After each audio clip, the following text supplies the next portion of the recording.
दीपक जलाना हमारे इस धर्म में, हमारे सनातन में क्यों ज़रूरी है, या दीपक जलाने से हमारे सनातन में हमारे लोगों पर क्या प्रभाव पड़ता है। प्रश्न हमें मिलते हैं, लोगों के अनेक अनेक थॉट्स आते हैं इसके बारे में। इसका मैं दो तरीक़ों से आपको आज मैं आपको बताऊंगा, आध्यात्मिक तौर पर भी और वैज्ञानिक तौर पर भी।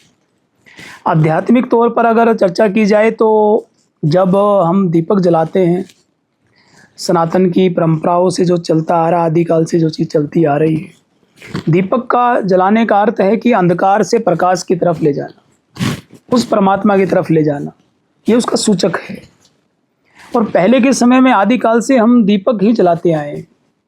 घी के दिए जलाते हैं, तिल के तेल के दिए जलाते हैं, सरसों के तेल के दिए जलाते हैं। अनेक प्रकार से पूजा अलग अलग विधियों से हम लोग दीपक के रूप में करते हैं।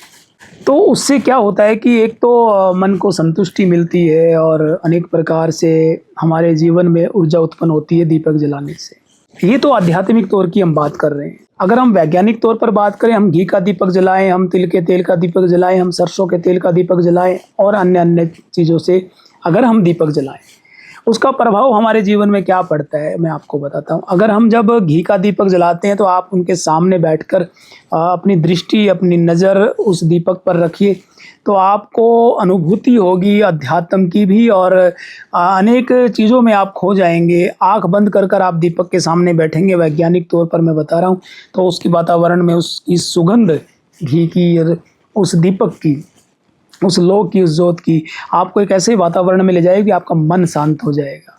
वो आपको एकांतवास का एहसास कराएगी, आपका मन शांत करेगी और अनेक चीज़ों की अनुभूति आपको देगी। ये दोनों चीज़ें हैं।